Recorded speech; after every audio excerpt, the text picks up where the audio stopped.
Hello there, good morning, good afternoon, good evening my dear friends. Welcome to another Singapore video. और इस video में हम बात करने लगे हैं सिंगापुर मल्टी एंट्री वीज़ा के बारे में। अब ये मल्टी एंट्री वीज़ा कौन लोग ले सकते हैं? जो बिजनेस विजिट के लिए जा रहे हैं, प्रोफेशनल विजिट के लिए जा रहे हैं, जो टूरिज्म के लिए जा रहे हैं, जो ट्रांजिट स्टे करना चाहते हैं कंट्री में कुछ 2-4 दिनों का और वापस भी आना चाहते हैं, तो उनके लिए चीज़ें आसान हैं। सिंगल एंट्री वीज़ा के अंदर क्या होता है कि आप सिर्फ अपना वीज़ा एक बार कंज्यूम करते हैं। अगर आप 10 दिन के लिए जा रहे हैं और आप सिंगापुर में 4 दिनों के लिए रुके हैं और 4 दिन के बाद आप एग्जिट कर रहे हैं कंट्री, तो उस केस के अंदर क्या होगा कि आप दोबारा वीज़ा अपना यूज़ नहीं कर पाएंगे उस केस के अंदर। ओके, वो एक्सपायर कर जाता है। अब यहाँ पे जो multi entry visa that comes into picture, क्योंकि इसमें क्या है कि आप जितने मर्जी दिनों के लिए रह सकते हैं कंट्री के अंदर, वैसे बाय डिफ़ॉल्ट आपको 30 दिन मिलते हैं, 30 दिन का स्टे मिलता है मल्टी एंट्री वीज़ा पे। अब इस वीडियो के अंदर मैं आपको स्क्रीन पे लेके जाने लगा हूँ, पूरा पॉइंट टू पॉइंट प्रेजेंटेशन आपको देने लगा हूँ कि कैसे आपको जो है अपना वीज़ा एप्लीकेशन भरना है, क्या रिक्वायरमेंट्स हैं आपके लिए, all in this video. Okay, तो it's going to be very useful. Watch this video till the end. चलते हैं स्क्रीन पे। और गाइस, हम डिस्कस करने लगे हैं सिंगापुर मल्टी एंट्री वीज़ा। और इस प्रेजेंटेशन में हम सबसे पहले देखेंगे who needs Singapore multi entry visa. तो अगर आप बिजनेस विजिट के लिए जा रहे हैं, सोशल विजिट के लिए जा रहे हैं, ट्रांजिट स्टे है आपका कंट्री में, 3-4 दिन रुकना चाहते हैं ऑनवर्ड जर्नी से पहले, और टूरिज्म के लिए मतलब इन जनरल अगर देखा जाए तो सब लोग ले सकते हैं मल्टी एंट्री वीज़ा। रिक्वायरमेंट्स की अगर मैं यहाँ पे बात करूँ तो यहाँ पे आपको चाहिए होता है original passport with at least 9 month validity from the date return back to India old plus new. तो मतलब अगर पुराना पासपोर्ट है वो भी आपको लगाना है और नया पासपोर्ट भी सबमिट करना है उस केस के अंदर, और 9 मंथ की वैलिडिटी आपके करंट पासपोर्ट पे होनी ज़रूरी है। दूसरी चीज़, आप भरते हैं एक फॉर्म इसके related, one form 14A form, okay, filled manually with applicant signature, child to be signed by any one parent. ठीक, तो बच्चों के लिए पेरेंट भर सकते हैं, वैसे आपको 14A फॉर्म भरना पड़ता है। 3 रीसेंट फोटोग्राफ्स आपको चाहिए, 3 recent coloured photographs, 35x45 mm, white background, matte finish, 80% face coverage, ears visible without border, avoid white outfit। मतलब ये कि ये जो काफ़ी ज़्यादा स्ट्रिक्ट हैं, अगर मैं बात करूँ फोटोग्राफ्स को लेके, इस पे काफ़ी लोगों का रिजेक्शन भी आ जाता है। तो मेक श्योर कि एक तो आपकी जो फ़ोटो हो वो रिसेंट हो, विद इन 3 मंथ्स के बीच में हो, और उसका साइज़ स्पेसिफिकेशन यहाँ पे दिया है जो कि आप फोटोग्राफर को बता सकते हैं। ठीक है, और 3 फोटोग्राफ्स आपको चाहिए with white background and matte finish. तो इसमें बिल्कुल भी कॉम्प्रोमाइज़ मत करना, क्योंकि ये बहुत इंपॉर्टेंट स्टेप है। Type cover letter in provided format stating name, passport details, purpose of travel, printed on company letterhead if self-employed, with company stamp, plain paper if employed, address to the visa officer Singapore high commission new Delhi का जो है उस पर आपको address डालना है। ठीक है, तो आप इनको लिखेंगे Singapore high commission new Delhi को।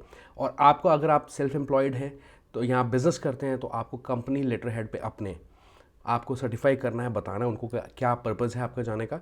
ठीक है, और कब आप जा रहे हैं, पासपोर्ट की डिटेल्स, आपका नाम, ये सब चीज़ें उसके अंदर होनी चाहिए। अगर आप एम्प्लॉयड हैं, एक एज अ फन आप जा रहे हैं 4-5 दिनों के लिए, तो आप प्लेन पेपर पे भी एक कवर लेटर दे सकते हैं।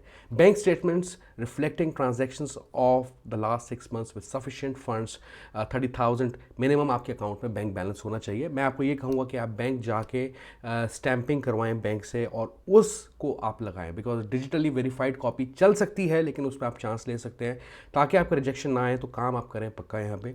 फिर है confirm ticket and hotel bookings as per the travel date. ठीक है, तो आपको क्या है कि क्योंकि आप वीज़ा अप्लाई करने लगे हैं तो आपको वहाँ स्टे करना पड़ेगा, तो आपको अपनी जो फ्लाइट टिकट्स और होटल बुकिंग पहले एडवांस में करके चलनी है, और कंफर्म्ड आपके पास होनी चाहिए। ठीक है, कंफर्म्ड है तो अच्छी बात है। और यहाँ पे आप होटल्स मिनिमम मतलब 4 या 5 दिन के लिए बुक कर सकते हैं, तो ज़्यादा अच्छा है आपके लिए। If employed, pay slip of last 3 months and original leave letter from company.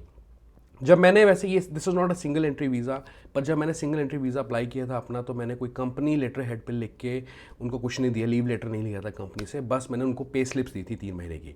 But anyways, इसमें यह लिखा है कि if employed, pay slip of 3 month and original leave letter from company. तो आप इन दोनों डॉक्यूमेंट्स को अरेंज कर सकते हैं इफ़ यू आर एम्प्लॉयड। अगर आप सेल्फ एम्प्लॉयड हैं तो आपको अपना बिजनेस रजिस्ट्रेशन, जीएसटी वगैरह देना पड़ेगा। अगर आप फ्रीलांसर हैं तो विजिटिंग कार्ड या कॉन्ट्रैक्ट कॉपी, जिस कंपनी के साथ आपका कॉन्ट्रैक्ट है टेम्परली, वो आप जो है स्पेसिफाई कर सकते हैं, वो आप प्रेजेंट कर सकते हैं। ओके, तो ये है रिक्वायरमेंट्स। आगे चलते हैं और क्या रिक्वायरमेंट्स है। If invitee, invitation letter, V39 form, passport copy and visa copy.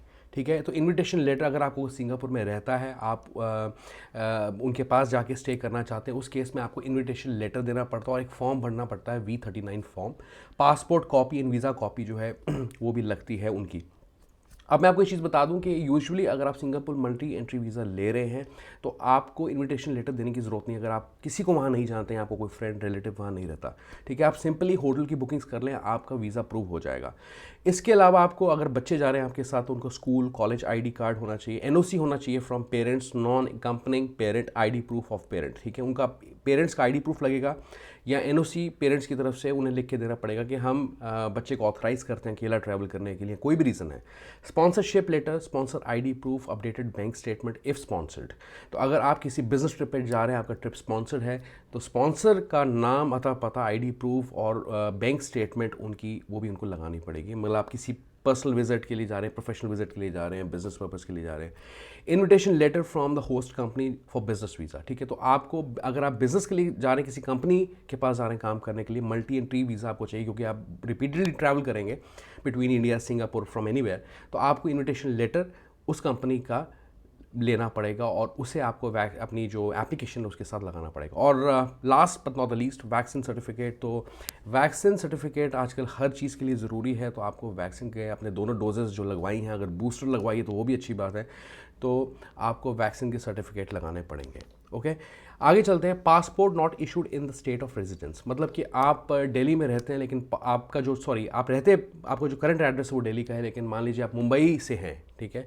तो उस केस के अंदर आप अपना जो लीव लाइसेंस एग्रीमेंट है जहाँ आप रह रहे हैं और ओरिजिनल सोसाइटी लेटर या original letter from the organisation, या आप अपने बिल जो हैं लास्ट मंथ के MTNL के, BSNL के, इलेक्ट्रिसिटी गैस बिल के, वो भी आप लगा सकते हैं।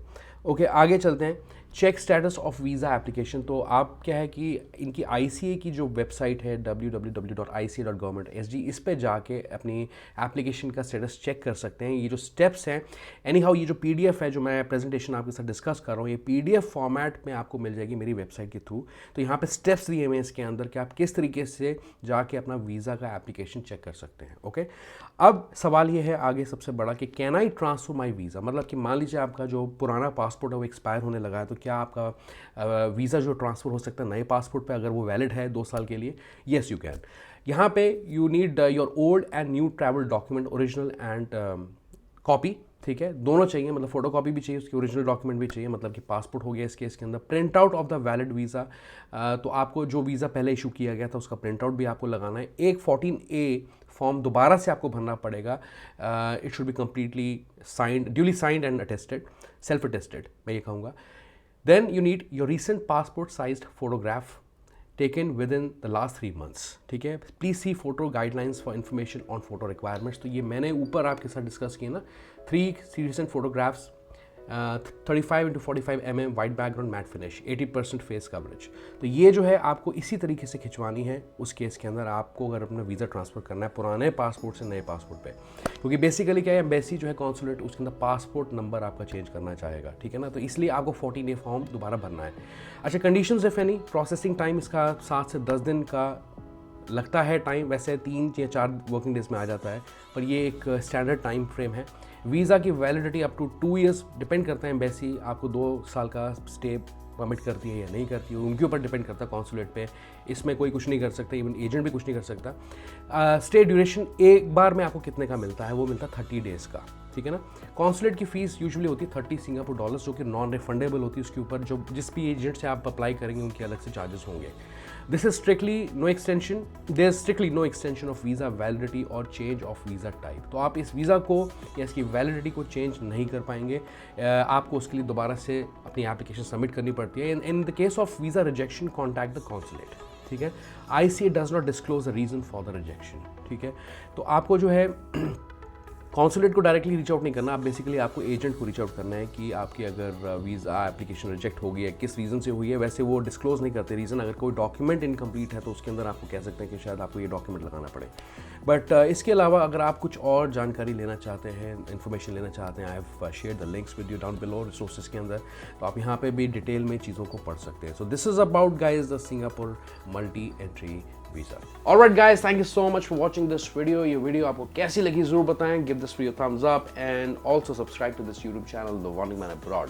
और ये जो PDF हैं जो मैंने प्रेजेंटेशन आपके साथ शेयर की है, रिक्वायरमेंट्स एंड प्लस जो भी 39A फॉर्म है, 14A फॉर्म है, वो आपके साथ मैं शेयर करने लगा अपनी साइट के through. You can head over to www.thewandingman.in। मिलता हूँ अगली वीडियो में, अपना बहुत बहुत अच्छे से ख्याल रखिए।